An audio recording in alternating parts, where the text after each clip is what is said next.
வணக்கம். வணக்கம். சமீபத்தில் ஐஸ்வர்யா, ரஜினிகாந்த், நம்ம கனிமொழி, கருணாநிதி 2 பேரும் ஒரு பேட்டி மாதிரி கொடுத்துருக்காங்க. அதை பார்த்தீங்களா? அதாவது கொஞ்சம் பார்த்தேன். கொஞ்சம் நீங்கள் முழுசாக பார்த்தா தான் என்னால் பேச முடியும். இல்லை, முழுசாக பார்த்தேன். முழுசாக பார்த்துட்டு அதை கடந்து போகிறீங்க. கடந்து வேற என்ன அதில் கருத்து சொல்கிறீங்க? அவங்க 2 பேர் ஒரு 10-15 நிமிஷம் உரையாடினாங்க. அதில் அதை பார்த்துட்டு அதுக்கப்புறம் உங்களுக்கு எந்த கருத்தும் உருவாகுது மனசில்? அதில் புதிதாக எந்த கருத்து சொல்கிறதுக்கு எதுவுமே கிடையாது. நீங்கள் எதாவது இருக்குன்னா சொல்லுங்கள், நான் பதில் சொல்கிறேன். ஆக்சுவலாக இந்த மாதிரி சம்பவங்களில் மட்டும் அந்த கருத்தும் தெரிவிக்காமல் நழுவி போகிற மாதிரியான ஒரு கருத்து பரவலாக இருக்குது. அது நழுவுறதா இல்லை கண்டுகொள்ளாமல் போகிறதா, இந்த ரெண்டுக்கு வித்தியாசம் இருக்குது. இதை நான் கண்டுக்க வேணாம்னு முடிவு பண்ணுறேன். இல்லை, இதை மட்டும் கண்டுக்காமல் போகிறதுன்றது சரியா? சரி, கண்டுக்கலை, பதில் கேளுங்க.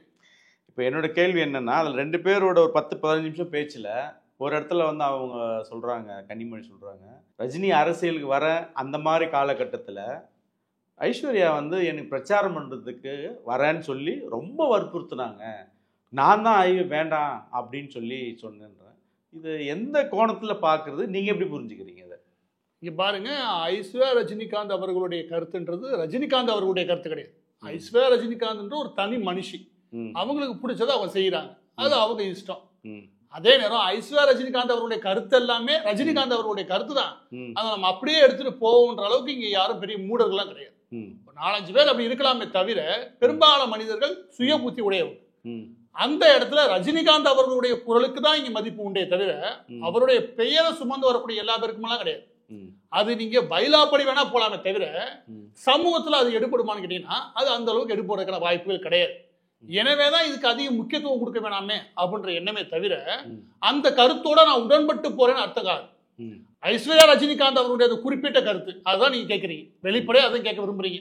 கனிமொழிக்கு ஆதரவா போறாங்களே, கனிமொழிக்கு ஆதரவா பிரச்சாரம் பண்ணணும்னு நினைக்கிறாங்களே, அதுவும் ரஜினிகாந்த் அரசியலுக்கு வர அந்த காலகட்டத்தில், எந்த காலகட்டத்தில் வேணா இருக்கட்டுமே, நாளைக்கு அவங்க ஒரு தேர்தல் வருது, அதுல கனிமொழி அவர்களுக்கு ஆதரவாக ஐஸ்வர்யா ரஜினிகாந்த் அவர்கள் வந்தா நான் சொல்றேன் அதையும் எதிர்த்து தான் நிற்போம். நான் எதிர்த்து நிக்க விரும்புறேன். ஏன் அப்படின்னா இங்க மாற்று அரசியலை நோக்கி வரக்கூடிய மனிதர்கள மிக முக்கியமான மனிதராக ரஜினிகாந்த் அவர்களை பார்த்தோம். தவிர கனிமொழிக்கு ஆதரவாக வரக்கூடிய நபர்கள்லாம் ஆதரிக்கணும்னு அவசியம் இங்க யாருமே கிடையாது. இந்த நேரத்துல கனிமொழி அவர்களை என்னன்னு சொல்லி பிரச்சாரத்துக்கு வருவாங்க. இந்த இடத்துலதான் ஐஸ்வர்யா ரஜினிகாந்த் அவர்கள் எந்த இடத்துல மாட்டுவாங்க அப்படின்னா, நீங்க உங்களுடைய ஃப்ரெண்ட்ஷிப் வேற, உங்களுக்கு இடையிலான ஒரு நட்பு இருக்கு, ஓகே, நட்பை தாண்டி நீங்க அரசியலுக்குள்ள வரீங்கன்னா அந்த இடத்துல கனிமொழி அவர்கள் மீது வைக்கக்கூடிய அனைத்து குற்றச்சாட்டுகளும் நீங்க பதில் செய்யணும்.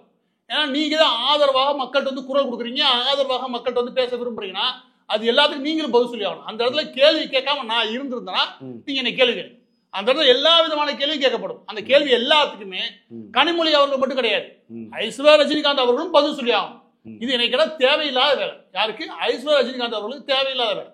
நட்பு ரீதியில நீங்க இருங்க, வேணா சொல்ல, நீங்க அரசியலுக்குள்ள அதுவும் கனிமொழிக்கு ஆதரவாக ஒரு நிலைப்பாடு எடுக்கும் போது அப்ப அந்த இடத்துல நாமளும் ஒரு நிலைப்பாடு எடுக்க வேண்டியிருக்கு. எல்லாமே எடுக்க சொல்ல, அவங்க சுய புத்திக்கு அவங்க கருத்து எடுக்கிறாங்க. ஆனா அது எல்லாமே ஐஸ்வர்யா ரஜினிகாந்த் ரஜினிகாந்த் பிரதிநிதி, அரசியல் பிரதிநிதியா மாத்தி நீங்க உள்ள வந்தீங்கன்னு வச்சுக்கோங்க, இந்த கருத்தோட நான் சொல்றேன் நிச்சயம் அதையும் எதிர்த்து நிற்பாங்க. இப்ப நீங்க கொஞ்ச நேரத்துக்கு முன்னாடி என்ன சொன்னீங்கன்னா, இவ்வளோ இந்த அம்மாவோட கருத்தை வந்து ரஜினிகாந்த் கருத்தா ஏத்துக்க முடியாதுன்னு சொல்றீங்க. லால் சலாம் படம் ஆடியோ ஃபங்க்ஷனில் வந்து பார்த்தீங்கன்னா ரஜினி கீழே அமர்ந்து இருக்கும்போது மேலே ஏறி அவங்க என்ன பேசுனாங்கன்னா, எங்கள் அப்பாவை சங்கின்னு சொல்கிறது வந்து எனக்கு ரொம்ப வருத்தமாக இருக்குது அப்படின்னு சொல்கிறாங்க. ஸோ அரசியல் நிலைப்பாடு இவங்களுக்கு தனி அவருக்கு தனி அப்படி எடுத்துக்கிட்டா கூட அவரை அமர வச்சுட்டு இவங்க அப்படியே கேட்குறாங்க, என்னென்னு எங்கள் அப்பாவை வந்து சங்கின்னு சொல்கிறது ரொம்ப சங்கின பாரதிய ஜனதாவுடைய ஆதரவாளரோ இல்லாட்டி பாஜகவுடைய இந்துத்துவ கொள்கையோ தாங்கி நிற்கக்கூடிய நபர் அப்படின்னு நீங்கள் சொன்னீங்கன்னா எனக்கு வருத்தமாக இருக்குது. அந்த தான் அவங்க மீன் பண்ண வராங்க, அதை தான் அவரும் மீன் பண்ணார். அவருக்குன்னு தனிப்பட்ட கருத்துக்கள் உண்டு, ஆன்மீகத்தில் அவருக்குன்னு தனிப்பட்ட நோக்கம் உண்டு, எண்ணம் உண்டு. எனவே அவர் அரசியல் கட்சி ஆரம்பிச்சு உள்ள வரும்போது எடுத்தது அவருக்கு மீது காவி சாயம் பூச முயற்சி பண்றான்னு அவரே தான் சொன்னார். எனவே இது அவருடைய கருத்து தான் அவங்க பிரதிபலிக்கிறாங்க அந்த ஸ்டேஜ்ல, அது நம்ம மாற்று கருத்து கிடையாது. அதே நேரம் இப்ப சங்கின்னு சொன்ன வருத்தம் இருக்குன்னா ஊப்பின்னு சொன்ன வருத்தம் இல்லாத எல்லாம் வருத்தம் தானே, இது தேவையில்லாத வேலைன்ற, நீங்க அரசியலுக்குள்ளே வராதீங்கன்ற, அரசியலை பத்தி பேசுறாங்க தீவிரமா தெளிவா நிலைப்பாடோட பேசுங்க, அதுல நட்பு வரக்கூடாது, நாட்டின் மக்கள் நலன் சார்ந்து வரணும். நீங்க நட்பை முன்னோக்கி வச்சுக்கிட்டு எனக்கு தனிப்பட்டத்துல எனக்கு பழக்கம் இருக்கு, எங்க பழக்கத்துக்காக நான் வரேன்னா அவன் நாட்டு மக்களுக்கு அவங்க என்ன செஞ்சாங்க இல்லையா, இந்த கேள்வி நான் வைக்கிறேனே எடுத்துலயே அவங்க பிரச்சாரத்துக்கு வரேன்னா, ஏமா கனிமொழி இப்படி சொன்னாங்களே, வந்ததுமே தங்கள் கட்சிக்காரங்க நடத்தக்கூடிய எல்லா சாராய ஆலைகளும் மூடுவோம் சொன்னாங்க. அக்காடு, கல்லு, எஸ்என்ஜே, அதுக்கப்புறம் கோல்டன் வாட்ஸ் எல்லா சாராய ஆலையும் இழுத்து மூடிட்டாங்களா? இந்த எல்லா சாராய ஆலையுமே பத்தியும் நான் கேள்வி இருக்குல்ல, இது ஒரு கேள்வியோட முடியாது. இந்த எல்லா கேள்விக்கும் ஐஸ்வர்யா ரஜினிகாந்த் அவர்கள் பதில் கொடுக்க ரெடினா அவங்க அரசியலுக்குள்ள தன்னுடைய நட்பு ரீதியாக வந்து பிரச்சாரம் பண்ணலாம். இந்த கேள்வியில அவ பதில் சொல்ல தயாரா? வந்தாலுமே நீட் தேர்வு ரத்து பண்ணுவோம், திமுக ஆட்சி அதிகாரம் வந்தாலுமே அடுத்த கையெழுத்து அதுதான் அப்படின்னு கனிமொழி சொன்னாங்க. அதுக்கு நீங்க பொறுப்பேற்பீங்களா? நீங்க தான் வரீங்க, நீங்க அரசியலுக்குள்ள வர வரைக்கும் இந்த கேள்வி வராது. அரசியல் வந்ததுக்கு அப்புறம் திமுக மீது வைக்கக்கூடிய அனைத்து குற்றச்சாட்டுகளுமே நீங்க பதில் சொல்ல வேண்டியது. ஏன்னா நட்பு வேற, அரசியல் வேற. நீங்க அரசியல்ல ஒரு அரசியல் கட்சியில ஒரு குறிப்பிட்ட நபர் வெற்றி பெறுன்றதுக்காக நீங்க பிரச்சாரம் பண்ண வந்திருக்கீங்க. அந்த நபர் வெற்றி பெறக்கூடாதுன்றதுக்காக நாங்க பிரச்சாரம் பண்றோம். அந்த வெற்றி பெறக்கூடாதுன்றதுக்காக நாங்க 1008 கருத்து வைக்கும் போது வெற்றி பெறும் நினைக்கக்கூடிய நீங்க அதுக்கு எல்லாத்துக்கும் பதில் சொல்லியாகும். எனவே தான் சொல்றேன், இந்த இடத்துல ரஜினிகாந்த் அவர்களை தள்ள விரும்பல. ஆனா ரஜினிகாந்த் அவர்களுடைய பிரதிநிதியாக தன்னை காட்ட யாரோ முயற்சி பண்ணாலோ, இல்லாட்டி ரஜினிகாந்த் அவர்களுடைய ஒட்டுமொத்த ஓட்டை இங்க கொண்டு வர முடியும்னு அவங்க நம்பினாலோ, இல்லாட்டி இவங்களே வந்துட்டாங்க, இவங்க தான் அவருடைய வாய்ஸ் அப்படின்னு சொல்லி வந்தாலும், எப்படி வந்தாலும் சரி.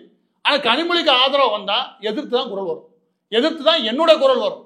எல்லாரோட குரலும் வரும்னு அவசியம் சொல்லல. ஆனா இது தவறான போக்கு நான் சொல்றேன். இப்போ வந்து அரசியல் காலகட்டம், அதாவது ரஜினி சார் வரேன்னு சொல்ற அந்த காலகட்டத்தில் வந்து பார்த்தீங்கன்னா நீங்க உள்பட திமுகவை எதிர்த்து தான் நம்ம அரசியல் பண்ணிட்டு இருந்தோம், ரசிகர்கள் எல்லாருமே. ஆனால் அந்த காலகட்டத்தில் இவங்க என்ன பேசியிருக்காங்கன்னா, உங்களுக்கு பிரச்சாரத்துக்கு நான் வரேன். இப்போ பரவலாக ஒரு கருத்து என்னன்னா, இவர் வராத போனதுக்கு காரணமே திமுக குடும்பம் தான்ன்றது ஒரு பரவலான கருத்து. அது உண்மையா பொய்யான்றதை விட, ஆனால் அந்த கருத்து வந்து உண்மைன்ற மாதிரி இந்த பேட்டியை பார்க்கும்போது ரஜினி சார் கலைஞர் கூட ரொம்ப, ஸ்டாலின் கூட க்ளோஸு, அவங்க மகள் வந்து கனிமொழி கூட ரொம்ப க்ளோஸு. அப்போ அவங்க மற்றவங்க பார்க்குற பார்வை, கேட்குற கேள்வியில் உங்களுக்கு எதுவுமே அது அர்த்தம் புரியலையா? என்ன அர்த்தம்? அந்த குடும்பத்தோட இவங்க ஒன்றி போனதுனால தான் அரசியலுக்கு வரல. 2021 வெற்றி பெறுன்றதுக்காக தான் அவங்க ஒதுக்கிட்டாங்க. அப்படித்தானே எல்லாரும் சொல்றாங்க. அதுக்கேற்ற மாதிரி தானே இவங்க பிரச்சாரத்துக்கே போறேன்றாங்களே. எனக்கு தெரிஞ்சு ரஜினிகாந்த் அவர்கள் அப்புறம் அரசியல் கட்சி ஆரம்பிக்க வேண்டிய அவசியமே இல்லையே. ஏன்னா அந்த நேரத்தை பொறுத்த வரைக்கும் திமுக வலுவான கட்சி, அதிமுக வலுவா இல்லவே இல்லை. எதிர்த்து கட்சியா திமுக வலுவா நிக்குது. அதிமுக தோற்கணும்ன்றது மக்கள் மத்தியில் ஒரு பெரும் அலை நிக்குது. பெரிய எதிர்ப்பலையை உருவாக்கிட்டாங்க. இயற்கையா திமுக வெற்றி பெறும், இதுக்குள்ள ரஜினிகாந்த் அவர்கள் வந்து அரசியல் போனோம், வெற்றி பெறும் நினைக்கிறவரு. எனவே ரஜினிகாந்த் அவர்களுடைய எண்ணம்ன்றது முழுக்க முழுக்க வேற. அவரை ஒரு தரப்பு பாஜகவுக்கு ஆதரவாக வருகிறார் அப்படின்னு ஒரு தரப்பும், இன்னொரு தரப்பு திமுகவுக்கு ஆதரவாக வரலைன்னு. வந்தாலும் பிரச்சனை தான், வரலாம் பிரச்சனை. இந்த ரெண்டு விதமான கருத்துக்கள் இங்க இருக்கு. ஆனா ரெண்டு கருத்துக்குமே இங்க இடம் கிடையாது. ஏன்னா அவருடைய கருத்து மூன்றாவது விதமாக தளத்துல வந்து பாத்தீங்கன்னு வச்சுக்கோங்க, அவருக்கு இந்த மண்ணுக்கு ஏதாவது செய்யணுன்ற ஒரு நோக்கம் இருக்கு. அந்த நோக்கத்துல மிக முக்கியமானது தனக்கு ரொம்ப காலமாக ஈடுபாடு அரசியல். அந்த அரசியல்ல அவர் தீவிரமான தேடல் இருந்துச்சு. அரசியலை பற்றியான புரிதல், அரசியலை பற்றியான நீண்ட கால ஒரு ஆசையும் அவர் இருந்தது. இதனுடைய வெளிப்பாடு தான் இந்த காலகட்டத்தில் போதிய தலைவர்கள் இல்லை அப்படின்னு அவர் நம்புறாரு. அதாவது இங்க ஜெயலலிதா அவர்களோ கருணாநிதி அவர்களோ இருந்து ஒரு அரசியல் பண்ணா மத்திய அரசு எந்த அளவுக்கு பணிச்சு இங்க வேலைகளை பார்க்குமோ அந்த அளவுக்கு இங்க வேலை எடுபடாது. அதனால அவரு தலைவர்களுக்கான வெற்றிடம் இருக்குன்னு சொன்னார். தலைவர்களுக்கான வெற்றின்றது ஏதோ ஒரு கட்சியை பிடிக்கிறது அல்ல. உங்களுக்கு சென்ட்ரல் கவர்மெண்ட் வரைக்கும் பவர்ஃபுல்லா இருக்கிறது. நீங்க சொன்னா உடனே நடக்கணும் வேலை. அந்த அளவுக்கு பவர்ஃபுல்லா ஜெயலலிதா அவர்கள் இருந்தாங்க, கருணாநிதி அவர்கள் இருந்தாங்க. நம்ம மாற்று கருத்து இருந்தாலும் இருந்தாங்க. இப்ப அதுக்கான பவர்ஃபுல்லா ஒரு அரசியல் ஏற்பாடும் இல்லை, நகர்வும் இல்லை. நீங்களே ஜெயலலிதா அவர்கள் இறந்ததுக்கு அப்புறம், கருணாநிதி அவர் முழுமையாக முடங்கினதுக்கு அப்புறம் இப்ப வரைக்கும் பாருங்க அதிமுக தடுமாறி இருக்குது ஒரு பக்கத்து. இன்னொரு பக்கத்து திமுக பொறுத்த வரைக்கும் ஸ்டாலின் வந்தார், அதுக்கப்புறம் எப்படா உதயநிதி வருவான்னு காத்திருக்காங்க. அங்கேயுமே ஒரு வலுவான தலைமைன்னு ஒன்று கிடையவே கிடையாது. தமிழ்நாட்டை பொறுத்த வரைக்கும் தலைமைக்கான வெற்றிடம் முழுக்க முழுக்க இருக்கு, இன்ன வரைக்கும் இருக்கு. அதுக்கு ஏன் காரணம்னா, இங்க உட்காந்து உங்களால ஒரு அரசியல் பண்ண முடியும்னா உங்களால ஒவ்வொரு சொல்லுக்கும் டெல்லியில இருந்து உங்களுக்கு பதில் கிடைக்கும். டெல்லியில இருந்து பதில்னா உடனே ரியாக்ட் ஆகும். நீங்க ஒரு குற்றம் சொல்றீங்க, ஒரு விவசாய சம்பந்தப்பட்ட பிரச்சனையில நீங்க முன்னெடுக்கிறீங்க, இல்ல நெசவாளா பிரச்சனை சம்பந்தப்பட்ட முன்னெடுக்கிறீங்கன்னு வச்சுக்கோங்க, உடனடியாக அங்கே உங்களுக்கு பதில் கிடைக்கும். பதில் கிடைக்கிறது அங்கே அழுத்தம் ஏற்கணும். அந்த அழுத்தத்தை அந்த டெல்லி உணரணும், அந்த உஷ்ணத்தை. அந்த அளவுக்கு ஒரு வலுவான தலைமை இப்பவும் இல்லை. அதை தன்னால நிரப்ப முடியும் மட்டும் நினைக்கல அவரு. அதை நிரப்பக்கூடிய சரியான மனிதர்கள், சரியான நிர்வாகிகளை தன்னால கொண்டு வந்து சேர்க்க முடியும் நம்புறாரு. இந்த நேரத்துல தான் ஒரு அரசியல் மாற்றம் தேவை. அதாவது திமுக அதிமுக நினைச்சா கூட இந்த மாற்றத்தை உருவாக்க முடியாது. ஏன்னா அந்த கட்டமைப்பு ஒட்டுமொத்தமா அப்படி அமைஞ்சு போச்சு. இந்த அமைப்பெல்லாம் மாத்திட்டு ஒரு அரசியல் கட்சியா எப்படியா செயல்படணுமோ அதுக்கான ஒரு சரியான வடிவம் கொடுக்கணும்னு அவர் நினைச்சார். அந்த வடிவமத்தை தாங்கி ஒரு முதலமைச்சர் இங்கே இருந்து நகர நினைச்சார். அவர் முதலமைச்சரை நோக்கி வராது சொல்ல, அந்த வெற்றிக்கு தன்னுடைய முகம் தேவை நம்பினார். அவ்வளவுதான். அதை நிரப்புனதுக்கு அப்புறம் நம்மளுடைய கடமை முடிஞ்சுன்னு அவர் நம்பினார். எனவே அவர் எப்படி திமுக ஆதரவு நிலைப்பாடு எடுக்க முடியும்? அதிமுக திமுக மாற்றா வரணும்னு நினைச்சாருன்றதை ஏத்துக்க முடியுது. ம். ஆனா அவரோட வீட்லயே வந்து ஒருத்தர் வந்து திமுகவோட தலைமைக்கு பிரச்சாரம் பண்ண போற, சப்போஸ் அந்த நேரத்துல கனிமொழி வந்து அந்த வாமா அப்படின்னு அக்செப்ட் பண்ணிட்டு தான் இவங்க போய் பிரச்சாரம் பண்ணிருப்பாங்கன்னு நினைக்கிறேன். பண்ணட்டும். அதான் சொல்றேன், இன்னைக்கு இல்ல, இன்னைக்கு இல்ல, நாளைக்கு பண்ண சொல்லுங்கன்றேன். ம். பண்ணாக்குள்ள எதிர்த்து நிக்க தயார். ம். ரஜினி அவர்களை ஆதரிக்கக்கூடிய நபர்களே சொல்றேன். ம். எனக்கு தெரிஞ்சு எல்லாரும் சொல்லல. ம். ரஜினி அவர்களுடைய அரசியல் நிலைப்பாடு இல்லையா, அந்த நிலைப்பாடு சரியானது. ம். அதுல ஒரு நேர்மை இருந்துச்சு, அதுல ஒரு தூய்மை இருந்துச்சு. ம். அதை ஆதரிக்கக்கூடிய என் போன்ற நபர்களே கூட ம். ஐஸ்வர்யா ரஜினிகாந்த் அவர்களுடைய இந்த நிலைப்பாடை ஏற்க போறது கிடையாது. ம். இன்னும் சொல்ல போனா இது ஒரு தலைவலி தான். ம். வெளிப்படையாக சொல்றேன். இது எதுக்கு தலைவலிங்க? ம். உங்க நட்புனா நட்பை நீங்க அரசியல் தாண்டி வச்சுக்கோங்க. உங்க நட்புக்காக அரசியல் குதிக்கிறது பாருங்க, இது ஆபாத வேலை. ம். உங்க நட்புல நீங்க பார்த்த கனிமொழி வேற, ம். அரசியல் இருக்க கனிமொழி வேற. ம். நட்புல பார்த்த கருணாநிதி வேற, ம். அரசியல்ல பார்க்குற கருணாநிதி வேற. ம். சரியா? ம். ஒருத்தன் ஃபேக்டரி வச்சோ இல்லாட்டி ஒரு அரசியல்வாதி கொள்ளையடிச்சுட்டு உங்க நட்போட இருக்க முடியும். ம். உங்ககிட்ட கொள்ளையடிக்கல, மக்கள்கிட்ட கொள்ளையடிச்சிருக்கான். ம். உங்களுக்கு நல்லவனா தான் இருப்பான், ம். ஆனா மக்கள்கிட்ட கொள்ளையடிச்சிருக்கான். ம். பிரச்சனை மக்களோடது. ம். நீ உங்க நட்போட போயிட்டே பிரச்சனை கிடையாது. ம். உங்க நல்லவர் தான் சொல்லிட்டு நீங்க நம்புற ஒரு விஷயம் தூக்கிட்டு மக்கள்கிட்ட வந்து வச்சுக்கவே ம். நாளைக்கே நறுக்குன்னு கேட்பேன். இது தேவையா உங்களுக்கு? நான் கேட்கிறேன். எனவே ஐஸ்வர்யா ரஜினிகாந்த் அவர்களுடைய நிலைப்பாடு ரஜினி அவர்களுடைய ரசிகர்களை ஏற்கப்படுறது கிடையாது. ம். எது? கனிமொழியை ஆதரிக்கின்ற நிலைப்பாடு. ம். ரஜினிகாந்த் ஒற்றை மனிதன் 35 வருஷம் சம்பாதிச்ச விஷயம் இருக்கு, அதுக்கு தான் அந்த ரசிகர்களுக்கான மத்தியில் மரியாதை ஒழிய ரஜினிகாந்த் அவர்களை முன்னை பின்னி தாங்கி வரவற்றெல்லாம் கிடையாது. ம். எனக்கு தெரிஞ்சு அதுல ரஜினி அவர்களுடைய கருத்தை ஒத்து போகாம மாறி வருதுன்னு வச்சுக்கோங்க. மக்களுடைய பல்ஸை புரியாம நீங்க அவங்களுடைய உணர்வை புரியாம நீங்க மாற்று கருத்து வைக்கணும்னு வச்சுக்கோங்க, அது பெரிய அளவுக்கு எதிர்வினை ஆகும், அது பெரிய அளவு பேக் ஃபயர் ஆகும்.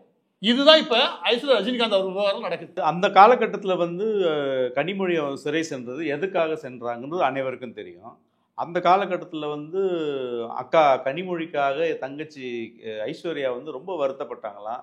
அந்த சூழ்நிலையை நீங்கள் எப்படி ஃபேஸ் பண்ணுறீங்க அப்படின்னு சொல்லிட்டு ரொம்ப ரொம்ப வருத்தப்பட்டு அந்த இடத்துல நான் இருந்திருக்கலாமோ அப்படின்ற ஜெயிலுக்கே போறேன்னாங்களா? உள்ள கிட்டத்தட்ட வந்து அவங்க பேசினதும் இவங்க பேசினதும் பார்க்கும்போது ஒருவேளை கனிமொழி அநியாயமா இல்லையா? 2G ஸ்கீம் இன்னைக்கு நடந்துகிட்டு இருக்குது. அது எவ்வளவு பெரிய இழப்புன்னு ஊருக்கே தெரியும். போதிய ஆதாரங்களுடைய வலுவில்லாம தான் அவங்க வெளியே வந்து அந்த கேஸ் இன்னும் முடியல, அது ஓடி இருக்கு. இப்படி இருக்கும் போது அவங்க போயிட்டு வந்ததுக்கு சிறையில நானும் போய் உட்காந்துருப்பேன்னு சொல்ல வச்சா நீங்க போய் குத்த வைங்க, உங்களை யார் வேணாம் சொன்னா? இதெல்லாம் யாரும் வருத்தப்பட போற கிடையாது. இதெல்லாம் ஒரு பெரிய தியாகமும் கிடையாது. இதெல்லாம் தேவையில்லாத வண்ணாங்கட்டின்ற என்ன சொல்றல. நீங்க நட்பு ரீதியா பேசும்போது வேற, அவங்க சிறையில வருத்தப்படும் போது ஒரு நட்பு ரீதியா நான் வருத்தப்பட்டேன், முடிஞ்சு. அந்த கேஸை பத்தி எனக்கு எதுவும் தெரியாது. அவங்க ஒரு நட்பு ரீதியா ஒரு நண்பர் உள்ள இருக்காரு அப்படின்னு வருத்தப்பட்டது வேற. ஏன்னா நான் அவங்க உத்தமி வருத்தப்படுறது வேற. கருணாநிதி குடும்பத்துல யார் யார் நல்லவர்? அரசியல் தனிப்பட்ட ரிலேஷன்ஸ்ல எல்லாமே நல்லா தான் இருக்கலாம். அரசியல் சொல்றேன், ஒட்டுமொத்த இந்தியா கூட வச்சுக்காதீங்க, ஒட்டுமொத்த ஏசியா முழுவதும் சரி, இப்படி ஒரு அரசியலை பார்க்க முடியாது. எப்படி ஒரு மண்ணை பிடிச்சி அந்த மண்ணை மக்களை வச்சு முட்டாளாக்கி அதை வச்சு எப்படி கறக்குறது, எவ்வளவு தூரத்துக்கு கொள்ளையடிக்கிறது, விதவிதமா ரூம் போட்டு யோசிச்சா கூட அப்படி கொள்ளையடிக்க முடியாது. மக்கள் காசு அப்படி கொள்ளையடிச்ச ஒரு கும்பல், அந்த கும்பலே போய் ஜெயில உட்காருதுன்னா நானும் போய் உட்காரணும், உட்காருங்க, வேற என்ன பண்ண முடியும்? இதெல்லாம் நட்புக்கு இலக்கணமா பார்க்க முடியாது, இது வேற ஒரு இலக்கணமா பார்க்க முடியும். நான் நல்லா கேட்டுப்படுது. அரசியல் அறியாமையினால அப்படி பேசுறாங்க எடுத்துக்கலாமா, இல்ல நட்புனுடைய ஒரு வெயிட்டேஜுக்காக அப்படி பேசுறாங்கன்னு எடுத்துக்கலாம்? அரசியல் அறியாமைலாம் கிடையவே கிடையாது. அரசியல் அறியாமைன்றதுலாம் பேச்சே கிடையாது. எல்லா பேத்துக்கும் குறைஞ்சபட்ச அரசியலாவது தெரியும். அவங்க அப்பா அரசியலுக்கு வரப்போறாங்கன்ற போது கொஞ்சம் குறைஞ்சபட்ச அரசியல்ன்றது ஓரளவுக்கு புரிதல் இருக்குது. ஸ்டேஜ் தன் அப்பா சங்கி இல்லைன்னு சொல்ல ஒரு வேகமா உங்களுக்கு ஒரு எண்ணம் ஓடுதுல, அப்ப உங்களுக்கு அரசியல் புரிதல் இருக்கு. புரியல் இல்லாம பச்சை குழந்தைலாம் கிடையாது. இன்னொரு பக்கம் நட்புக்கு அவங்க ரொம்ப இலக்கணமா இருக்க முயற்சி பண்றாங்க, அதுதான் நல்லா தெரியுது. அந்த நட்பு இலக்கணத்தை விட எனக்கு அரசியல் தேவையில்லை அப்படின்றது அவங்களோட பேச்சு. அதாவது நாட்டு மக்கள் எப்படி நாசமா போனா பிரச்சனை கிடையாது, எனக்கு என் நட்பு தான் முக்கியம் மட்டும்தான் எனக்கு தெரியுது. இது இப்படிதான் புரிஞ்சுக்கணும். இந்த அளவுக்கு புரிஞ்சுக்கிட்டேன்னு வச்சுக்கவேன், இதுல நீங்க என்னென்ன கருத்து சொல்லுவீங்க? இதுல கருத்து சொல்றதுல ஒண்ணும் கிடையாது. தர்ம சங்கடமான நிலைமை பெரிய லெவல்ல. இந்த ஐஸ்வர்யா ரஜினிகாந்த் அவர்களுடைய பேச்சினால ரஜினி அவர்களுடைய அரசியல் நிலைப்பாடை ஆதரிச்ச நபர்கள், ரஜினி அவர்களுடைய அரசியலுக்கு நிலைப்பாடுக்காக காத்திருந்த நபர்கள் எல்லாருக்கும் தர்ம சங்கடம் தான் தவிர வேற எதுவும் கிடையாது. எதுக்கு இதெல்லாம் பேசிக்கிட்டாங்கன்னு எனக்கு புரியவும் கிடையாது. நீங்க அரசியலே பேசாம நட்பு மட்டும் பேசிட்டு போகணும் தானே, யார் வேணாம்னு சொன்னா? இன்டர்வியூக்கு வந்து எனக்கு தெரியாது, திடீர்னு வந்து பிறகுதான் அப்படின்ற மாதிரி அது ஒரு வெளிப்பூச்சு மாதிரி இருந்தது. அப்படி ஒரு பேச்சு பேசுறாங்க. நான் எந்த இடத்துல கலந்துக்கினதே கிடையாது, அக்கா வராங்க அப்படின்னு சொன்ன உடனே தான் நான் வந்தேன் அப்படின்ற மாதிரி ஒரு கொஸ்டின். இன்னொரு கேள்வி என்னன்னா, இவங்க எந்த கோயிலுக்கு போனாலும், யாரு ஐஸ்வர்யா வந்து எந்த கோயிலுக்கு போனாலும் அந்த கோயிலுக்கு சுற்றி பார்க்கறதுக்கோ போயிட்டு வர்றதுக்கு அத்தனை ஏற்பாடுகளும் பண்ணுறது வந்து கனிமொழி அக்கா தான் எனக்கு ஃபுல்லாக அப்படின்றாங்க. கடவுளை வழிபடாதவங்க அவங்க கனிமொழி, கடவுளை வழிபடுற ஒரு ஆன்மீகவாதி அப்பா. இவருக்கு தெரியாதவங்களும் அவங்களுக்கு தெரிஞ்சிடுமா? இது இவங்க சொல்ல வர விஷயம் எனக்கு புரியவே இல்லை என்னன்னு. அதாவது என்ன சொல்ல வர்றாங்கன்னா, கனிமொழி அக்கா வந்து அந்த அளவுக்கு நல்லவங்க. அதாவது கடவுள் நம்பிக்கை ஏன்னா அவங்களுக்கு தான் இல்லை, நம்பிக்கை இருக்கிறவங்களாம் அவங்க ஹெல்ப்ஃபுல்லா இருப்பாங்க அப்படின்னு அவங்கள ஒரு நல்ல விதமா ப்ரொஜெக்ட் பண்ணி காமிக்கிறக்கான வேலை. இதெல்லாம் ஞாபக கதை கிடையாது. அரசுகளை வந்து இழுத்து போட்டு சாத்த வேண்டியதான். இந்த 4 பேருக்கு உதவுறது, அன்னதானம் பண்றது, சோறு போடுறது, அப்படியே கீழே இறங்கி உட்காந்துக்கிறது, கையெடுத்து கும்பிடுறது, இதெல்லாம் எல்லா அரசியலும் பண்ணியா. முடிவா அந்த அரசியல்வாதி எந்த அளவுக்கு பொது வாழ்க்கையில நேர்மையா இருங்க அதை பத்தி பேசு. கோயிலுக்கு போறதை பத்தி உதவுறாங்க, ஆனா அவங்க சாமி கும்பிட மாட்டாங்க, இதெல்லாம் ஒரு கோணம். இது வச்சுதான் ஊர் ஊரா ஏமாத்திக்கிறான்னு வச்சுக்கோங்க. திமுக காரன் என்ன சொல்லுவாங்க, ஸ்டாலின் தீபாவளிக்கு வாழ்த்து தெரிவிக்கலாம் பரவாயில்ல, ஆனா இந்து கோவிலுக்குலாம் பாருங்க குடமுழக்க நடத்துறதுக்கு அந்த கும்பாபிஷேகத்துக்கு உதவுறாருல, இந்த மதம் இந்த வசனம் இதை இந்த வசனத்தை வச்சுட்டு என்ன பண்றது? அவங்க யோக்கியம் காமிக்கிறத பொது வாழ்க்கையில் அவங்க என்னவா இருக்காங்கன்றத பார்க்க முடியும். இந்த ஒரே ஒரு வசனம் எமோஷனலா தூண்டுறாங்க. இந்த வேலை தேவையில்லாத நான் சொல்றேன், திரும்ப சொல்றேன், இந்த வேலை தேவையில்லாது. உங்களை பத்தியான விஷயங்கள் மட்டும் பாருங்க. கோவிலுக்கு போறதா இருந்தா ரஜினிகாந்த் அவருடைய மகள் வரான்னு சொன்னாலே போது ஏற்பாடு அங்க இருக்க இன்ஸ்பெக்டர் பண்ண போறாரு, அங்க இருக்க இன்டெலிஜென்ஸ் பண்ண போறாங்க, எல்லா கோவில் நிர்வாகம் பண்ண போகுது. இதை விட உங்களுக்கு என்ன வேண்டி இருக்கு? கனிமொழிட்டு கேட்டு போன அவசியம் கிடையாது. நீங்க ரஜினிகாந்த் அவரோட மகளா போனாலே பெரிய அளவு மரியாதை இருக்குது. செய்தி நிறுவனங்கள்ல செய்தித்தாள்களையும் ரஜினிகாந்த் அவர்களுடைய மகள் திருவண்ணாமலைக்கு வந்தார் அப்படிதான் போறானே ஒளிய, கனிமொழி அவருடைய நட்பில் வந்தார் போட்டுக்கிட்டீங்க, அவரோட ஏற்பாட்டின் பேர்ல போட்டுக்கிட்டீங்க.